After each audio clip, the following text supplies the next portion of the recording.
Buenas tardes, profesora. Nosotros somos el equipo 3, integrado por González Sánchez, Mercado Velázquez, Vázquez Quesada y una servidora, Pérez Huerta. Vamos a presentar el artículo titulado Efectos del COVID-19 en el sistema nervioso por los autores Iade, Koda, Anrater, Kamel, de la Unidad de Neurociencia Clínica Translacional de Nueva York.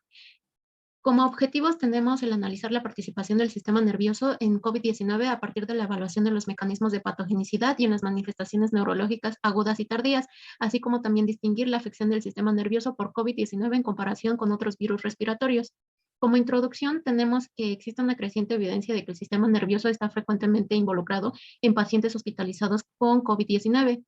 Dichas complicaciones neurológicas han surgido como una causa importante de morbilidad y mortalidad en la pandemia de COVID-19 que sigue en curso. También, bueno, se prevé que el COVID-19 afecte el sistema nervioso a largo plazo. Metodología del estudio.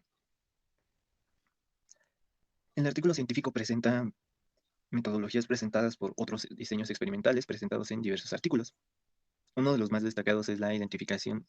de un perfil de secuenciación del ARN de un solo núcleo, el cual sirve para identificar la capacidad de expresión del tejido del SARS-CoV-2 en el tejido cerebral cortical, mediante esta misma técnica. Esto se aplicó en ratones, particularmente en ratones tratados en laboratorio, ya que no son del todo susceptibles. Se pudo hacer el estudio mediante el análisis de células homólogas a las de los humanos presentes en las cortezas cerebrales de los ratones. Y bueno, de esta manera se pudo delimitar algunas formas o tiene el objetivo de delimitar rutas relevantes mediante genes, los cuales podrían dar la entrada del virus al cerebro y ocasionar daños neurológicos. En otros sistemas, por ejemplo la ruta olfatoria, se aplicó la detección de ARN en tanto a proteínas y mucosa nasal, así como la aplicación de resonancias magnéticas para identificar el incremento de infección en la corteza olfatoria, ya que esta es una ruta por la cual el virus puede llegar al cerebro. Se aplicaron otras técnicas de análisis de RNA en el caso de otras potenciales rutas de identificación eh, por las cuales el virus puede infectar al organismo y puede transportarse vía al cerebro, ocasionando estos mismos daños, como puede ser rutas hematológicas o incluso epiteliales. Bueno, como resultados tenemos esta imagen que es una expresión cerebral de los receptores del SARS-CoV-2 y proteínas relacionadas, en donde en un perfil de secuencia de ARN nuclear único de tejido cerebral cortical humano no hubo una evidencia de expresión de la AC2, que es la enzima convertidora de angiotensina 2 en ningún tipo de célula cerebral. Por otro lado, la BSG, que es una proteína inductora de metaloproteinasa de matriz extracelular, se expresó de manera prominente en pericidios y células endoteliales, mientras que para la neuropilina 1 o la NRP1 se detectó en células endoteliales y en varias clases de neuronas excitadoras. También se encontró una baja expresión de la proteasa transmembrana serina 11A, que es esta de aquí, y la furin, que es una enzima proteasa en neuronas, mientras que la CTSB o el gen que codifica la proteína cistatina B se expresó moderadamente en la mayoría de los tipos de células, con la excepción de astrocitos y oligodendrocitos y sus precursores. Además, las células endoteliales y los pericidios también se expresan el miembro de la familia E del antígeno del linfocito 6, que es este de aquí, y las proteínas transmembrana 1 y 3 inducidas por el interferón M1 y el M3, que son estos de aquí, y que se han demostrado que restringen la entrada de células del SARS-CoV-2 y los receptores del interferón tipo RA1, que es este de aquí, y el RA2 mostraron una mayor expresión en las células endoteliales que en otros tipos de células. Por otro lado, tenemos que existe también una invasión del sistema nervioso, ya que el SARS-CoV-2 puede infectar neuronas y causar así la muerte neuronal. Además de que existe una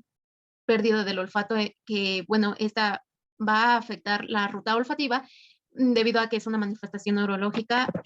frecuente en personas que tienen COVID-19. Por otro lado, tenemos la barrera hematoencefálica, en donde, como bien sabemos, el SARS-CoV-2 utiliza la enzima convertidora de angiotensina 2 o la AC2 como un principal receptor de acoplamiento y necesita el procesamiento proteolítico de la proteína espiga por la proteasa transmembrana serina 2 para una entrada celular eficiente, en donde la proteína AC2, bueno, se ha observado en los vasos del cerebro humano un hallazgo atribuido recientemente a la expresión en pericidios y células de músculo liso en la pared vascular, pero no en el endotelio que recubre los vasos cerebrales. Sin embargo, pues la extracción de datos de secuenciación del ARN de un solo núcleo, que es el ARN de secuencia del cerebro humano, también encontró una expresión en el plexo coroide y las neuronas neocorticales, aunque el número de neuronas positivas fue pequeño, que fue de un menos 2% o menos que este. No se observó una expresión de microglia, células endoteliales y pericidios. Además de que la AC2, el SARS SARS-CoV-2 puede utilizar la BSG y la neuropilina 1 como receptores de acoplamiento, mientras que una variedad de proteasas que incluyen la DMPRSS11A o la B, la catepsina B y L y la furina han demostrado facilitar la entrada y replicación de las células virales. En conjunto, bueno, los datos sugieren que las células de la pared vascular pueden expresar la AC2 en el cerebro humano en niveles bajos, pero los receptores no canónicos del SARS-CoV-2 están presentes en varios tipos de células cerebrales, haciéndoles vulnerables al virus. Sin embargo, también hay evidencia de un fuerte sistema de defensa antiviral en la vasculatura cerebral que, junto con la capacidad del endotelio para detectar señales circulantes del interferón tipo 1, limitaría la entrada del SARS-CoV-2 en el cerebro. Tenemos lo que son las manifestaciones neurológicas del COVID-19, en donde se pudieron ver lo que es la encefalopatía y la encefalitis.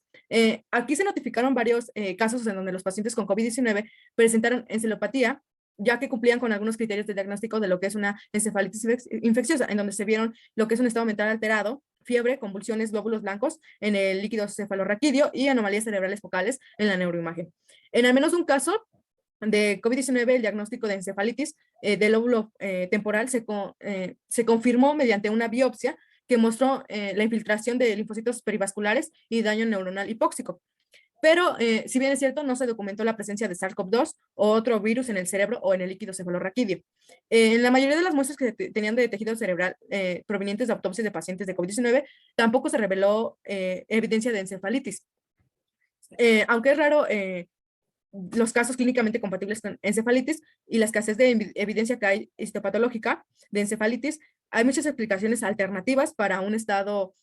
mental alterado. Pero si bien es cierto, se sugiere que la invasión cerebral por SARS-CoV-2 es una causa muy posible, pero rara de encefalopedia. Para lo que es los accidentes cerebrovasculares, no está claro tampoco si los accidentes cerebrovasculares fueron causados por el COVID-19, pero si bien es posible, este juega un papel muy importante en estos accidentes, dado que las infecciones presentan un riesgo en los accidentes cerebrovasculares. Si bien es cierto, se mostró que el SARS-CoV-2 puede afectar negativamente al cerebro a través de múltiples vías fisiopatológicas que culminan en una lesión cerebral vascular. Para el caso de las complicaciones neurológicas postinfecciosas, bueno, estas afectan al sistema nervioso central, aunque en torno retardado. En el sistema nervioso central se dio a conocer que hay condiciones inflamatorias postinfecciosas clásicas, como lo son las encefalomielitis diseminada aguda y la encefalopedia hemorrágica necrotizante aguda. Y en el sistema nervioso periférico se informaron varios casos en donde se presentaban el síndrome de Guillain-Barré, el cual pues es una neuropatía causada por un ataque inmunológico a los nervios periféricos. En la mayoría de los casos de estos que presentan el síndrome de Guillain-Barré se caracterizaban ya que había debilidad generalizada, una desmineralización en estados de condición nerviosa, pero si bien es cierto, en ninguno de los casos se mostró dentro del líquido cefalorraquídeo COVID-19, esto apoyando un mecanismo inmunológico en lugar de una infección directa. Importante.